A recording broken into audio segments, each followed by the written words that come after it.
welcome to FlowerHire Sunset Sesh, live from Hall of Flowers in beautiful Santa Rosa, California. I'm Sloane Barbour, founder and CEO of Engine Sciences and partner at FlowerHire. And I'm here with Shareef El-Sissi, CEO of Eden Enterprises, old friend, one of the first people I met in the industry a few years ago when I joined. And it's great to finally get you on, man. It's good to see you. Yeah, it's great to see you too. And time flies. I'm really happy to be back in Santa Rosa, hanging out with industry friends, and it's been good. I'm really excited to be here. Great, man. Well, look, there's a lot to cover. There's a lot to talk about. You know, we've been doing these live sessions from this beautiful property in Santa Rosa, and this is one of the first times people have been together in person in the last couple of years, which is just wild. I mean, my first real foray into the industry after I joined was Hall of Flowers 2019, and now here we are 2 years later. I mean, what else has there been? And this is sort of a great place to come back to. You know, what do you love about this event? What's your history with this event? And what are you sort of excited about this year? Look, I've been hanging out at industry events for a long time. I'm super curious as a person, so I used to go to all the Cannabis and High Times events. I came to Hall of Flowers for the first time, and I was like, holy shit, this is like the Cannes Film Festival of Cannabis. I'm like, this is like the first well-done event that I've ever been to. And we wanted to get involved, so over the years we've participated in different capacities. My companies have provided support on the retail side to help the dispensary to keep it all compliant. Sure. As we went from unregulated to regulated, and then on to metric, we made sure that the event could run and be compliant. And this is the first year that in a few that we've taken it off, and I've got to enjoy it as a bystander. Yeah, exactly. Come in and watch it all go. And you were at the show today. Today's Wednesday, so it's the first day of the show. Today's really all about the retail and buyers and connecting those brands and making commerce happen, which everyone loves because a lot of business gets done at Hall of Flowers. What did you see out on the floor today, and what was sort of exciting to you? I think we're seeing a lot of niche products emerging to fill what we all thought would eventually happen in a mature market. I think you'll find a lot of new innovative companies filling smaller gaps in the market. So we're seeing a lot of stuff like that. Savory edibles, for example. A lot of beverages are coming up. A lot more attempts at creating an effect-based product. You're seeing variant-based cannabinoids popping up, THCV, and other similar products. The event I think was COVID cautious. I think that there was not as many people on day one, and everything was just kind of business as usual. Seemed like it was just yesterday that we were here last. So it's business as usual is kind of what people want right now, right? And maybe that level of safety is easing people back into the world, because trade shows can be overwhelming. And as you said, you've been to a lot of them because you've been in the industry for a long time. So you kind of come with a unique perspective and a keen eye. What was your journey in the industry? Because when we were chatting earlier, it's been a decade or so since you worked in the space. Formally, 2009, I got my first job at Garden of Eden as I started as a budtender. Actually, I started as what we called at the time a sack monkey. We were the person that like an inventory person. You would take the weed and put it in a jar. Just like the movies, right? So. We first, that was the lowest man on the totem pole. I mean, I wasn't big enough to be a security guard, so I never had to do any of those jobs. But I, went from packaging product to bud tending to managing to general manager to, over the years, I've had the opportunity to do essentially every job. We started a lab, we manufactured, cultivated, and you launched a tech company. Trees was the POS system. Yeah, and because we're an old growth company, started in 2003. I've had the luxury of making mistakes that I think a lot of the newcomers don't. So I've had the luxury of growing. I've also had the luxury of making some big mistakes and some small mistakes along the way. But that's what matures you. Normally, people would learn and move on and change their trajectory. I've had the luxury of being able to do it, in a single line. Along the way, cool things like trees have kind of been birthed from our efforts at Eden, and we're doing some new interesting stuff today. I think retail is it's well known, and everyone's like, hey, we're getting into this experiential world, but COVID kind of shut that down. Right. So the sort of activated retail experience was supposed to be the next iteration. So what can you get excited about retail at the moment, right? Just pure expansion, or direct to consumer, leveraging technology. So I think you're seeing a lot of a push in those directions, kind of away from, hey, get everybody in the store and trap them for as long as possible, to, hey, service as many people as conveniently as possible. And that's those are create a relationship with the customer, and then the customer there is creating a relationship with the brand, whether it's a retail brand or their favorite product, and then you may be starting to see some consumer patterns change, right? With some level of brand loyalty. I mean, do you because California is the most mature market in the U.S., correct? Right? It has the most mature brand space. But I think if you were to compare it to a mainstream market like beverages, CPG, alcohol. It's in its infancy, first inning. Absolutely. I mean, have you noticed over the course of your decade that consumer patterns have changed or even recently accelerated as it relates to brand loyalty or brand affinity?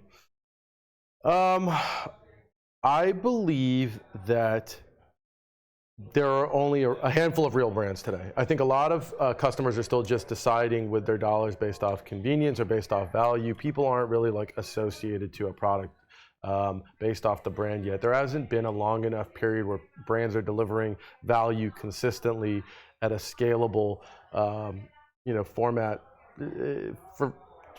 at all. So I think the rise of manufactured goods give that opportunity, but that is on a state-by-state basis. I think that we're going to need to see a nationally standardized product set that will build that brand affinity. Where I go buy a canned beverage in Nevada, it's the same that I get in California, it's the same I get, in New York. Once that starts happening, people will know, hey, I can trust this brand with my money. Because right now, if you go and buy a, cannabis-derived vape cart, for example, it's going to be different in every state. It's even going to be different every batch in state. So I think we have a long way to go to achieve those economies of scale, to be able to create that kind of product standardization that wins that brand loyalty long term. Right, because if the brand makes a promise, and if they can't fulfill the promise, then the loyalty breaks and the brand breaks. And if you can't control your supply chain with consistent, for a lot of reasons, right? It's a very delicate plant. It can be very difficult to grow. Depending on what types of genetics you're growing, where you're growing it, how you're growing it. Like you said, different batches, different rooms, of the same product grown at the same time can be completely different in terms of the outcome. So we are right now in a unique paradigm in that cannabis companies and operators have to invest in the infrastructure within their state, whether they're, in Maine in the far tip where it's, -40 during the winter time and you got to grow purely indoors, or whether you're in Florida where you're growing in a swamp and you got bugs and mites and mildew and all sorts of other challenges. It's almost from what you're saying and the current regime, without some sort of sweeping federal legalization, it's almost impossible to create a consistent brand across state lines without some unique sort of approaches. And that's sort of what we were talking about, is how you were approaching that at Eden and Turkey Belt Farms. I actually think that we're at a point in time where brands are going to start behaving like brands, and they're going to stop behaving like manufacturers. At one point in time, the Ford Motor Company used to grow rubber trees in Latin America so that they could produce tires. That's a vertical integration. Everybody knows that vertical integration only exists for a point in time. Just like my phone that just buzzed in my pocket. It may have Apple branding and it may be designed in Cupertino, but the reality is that there's nothing actually made by Apple in my pocket. I guess they have some new chips coming out these days, right? But brands don't actually need to produce product. But if you're not actually producing the product, you're not actually able to create 100% cannabis products. So you could have a beverage, for example, and the beverage could have no terpenes, just THC. THC can be refined; it's a commodity. But if you want to create a live resin vaporizer, you're going to face challenges batch by batch, state by state. So we wanted to.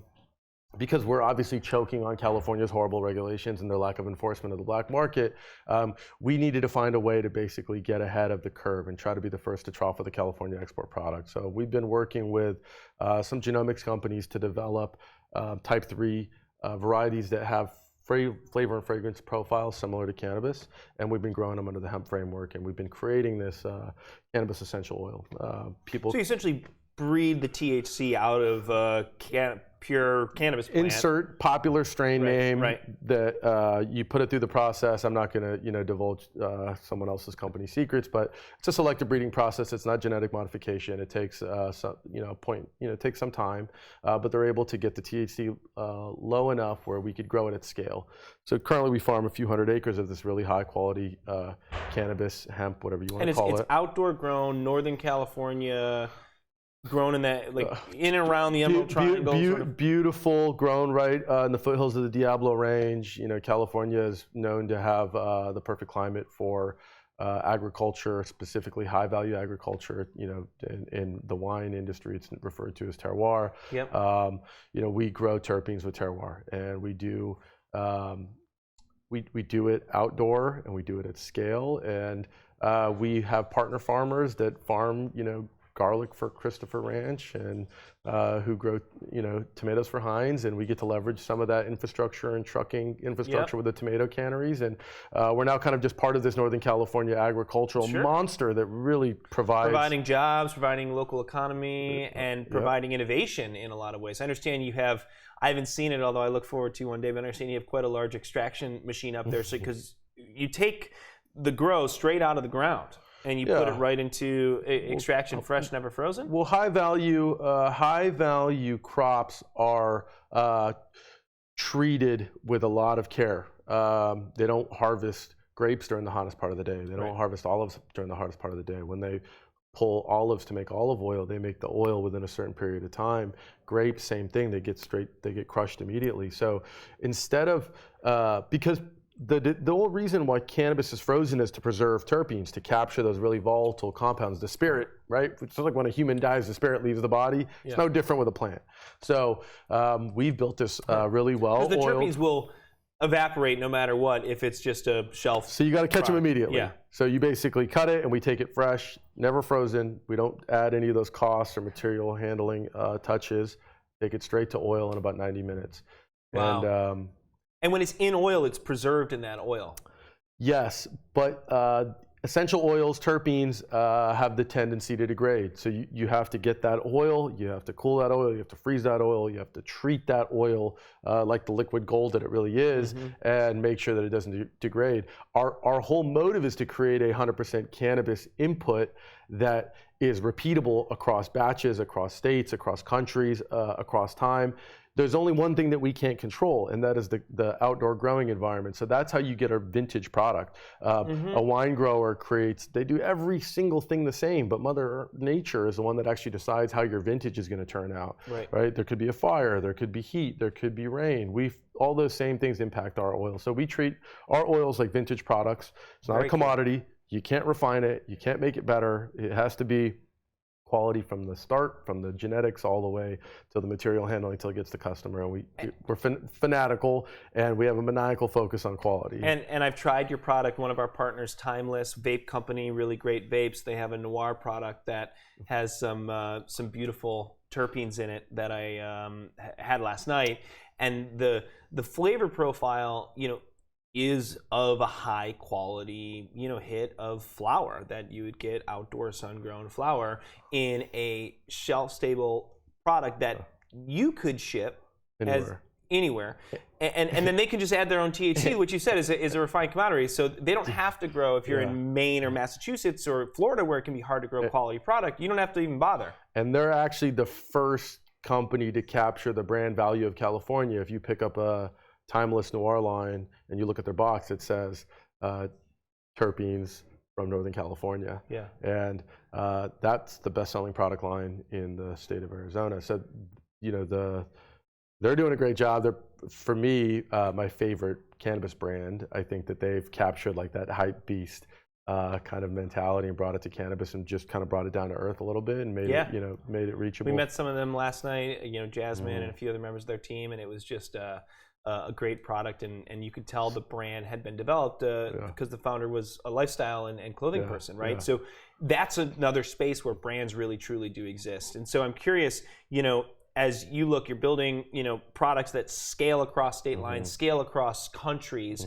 that can truly start to be the inklings of a global supply chain for consistency and products. Because you can ship 50 liters, you got hundreds of acres of land. So someone could, an MSO could have the same product in every state that they operate in multiple states, and it would taste the same. It would. It's the first opportunity that we're giving people to have a 100% cannabis vape that is nationally standardized.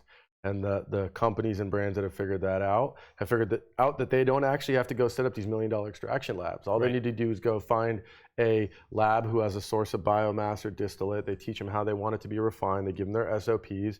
They send their packaging. They send our terpenes. Boom, you have 100% live resin product. And you're able to go and scale. Instead of one market per year or one market per quarter, you can blitz scale. And blitz scaling, I think, is going to be really key for these brands to start developing their footprints. Yeah, and then as a brand, it is sort of an organism, and the larger it gets, the more people that are affiliated with it and that promote that brand, the bigger the brand becomes, and that's how you create these sort of iconic brands. And they're saving money. They're saving money left and right. When you don't have to build these extraction labs, that's just money that gets to go into marketing or money that gets to go into being more price competitive. It drops their price point and allows them to eat up more market share. A lot of the customers that we are servicing, the brands that we're helping to scale today are leaders in in every state that we service. I think that we're doing a good job of aligning ourselves with a select few companies that are hopefully going to win the space. I have a long-term thesis about supply chain extension. Flower, we all want to be this California export. California is supposed to be this big export state.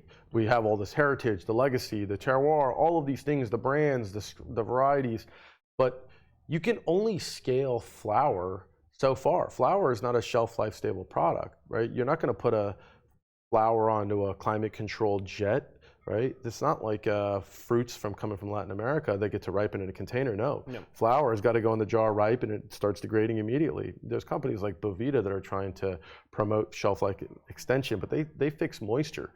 Terpenes will just dissipate into the jar as soon as you open it. Your terps are gone. So we wanted to look at industries like sugar, and how you scale these industries is actually creating derivatives. Derivatives are shelf life stable. So if we want to create a California product, and it's not THC, because THC is like potatoes. Nobody wants that. You have to look at terpenes. So we've developed a shelf life stable product that allows us to scale, and we're selling products into multiple countries today. Our focus is domestic, but we're getting some inquiries from all over the world, and we're getting to do business in new languages and new places and new currency formats, and it's really exciting. Pretty cool.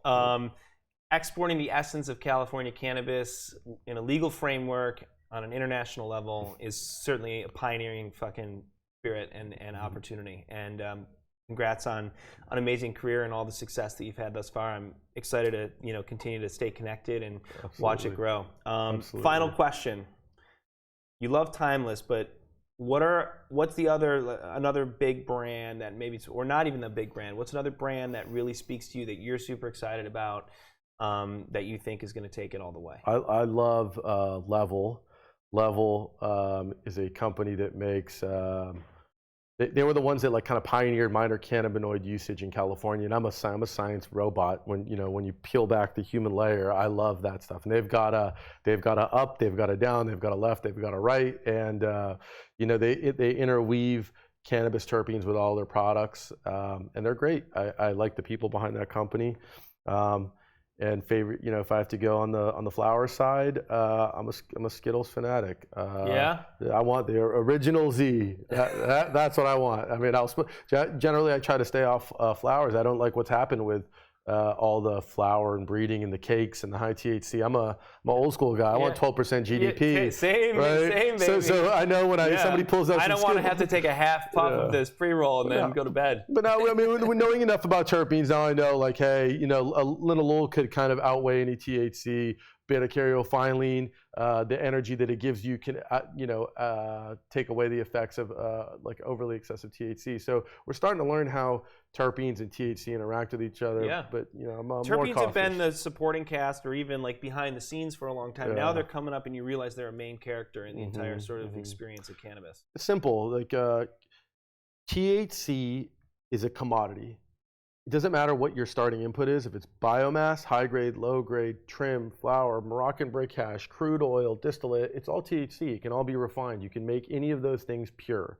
Terpenes, on the other hand, have to be crafted from beginning to end. And if you make one mistake along the way, it's time for Harry Carry, because you're going to have lost your quality and it's not going to be that good. So we're seeing that separation in the market, commodity versus vintage, and we want to be the ones that drive that wedge and kind of bring awareness to terpenes and their effect. This isn't going to stop at cannabis products. Sure. The power of terpenes will enter into traditional CPG markets. Imagine if you can go to have a pineapple IPA and you've got some cannabis derived terpenes in there, and you get a mood modulating effect just like it would occur if you smoked an osamine flower. You don't have to pair terpenes with cannabinoids to have an effect. They have the same mood modulating effect that's been kind of hushed and shunned by the Western kind of pharma machine, because you can't attribute the effect to a particular compound. These complex oils aren't really compatible with our system of Western medicine. And we're not going to jump in and make any health claims. That's not our business. We have a whole philosophy of letting people figure out what they're compatible with.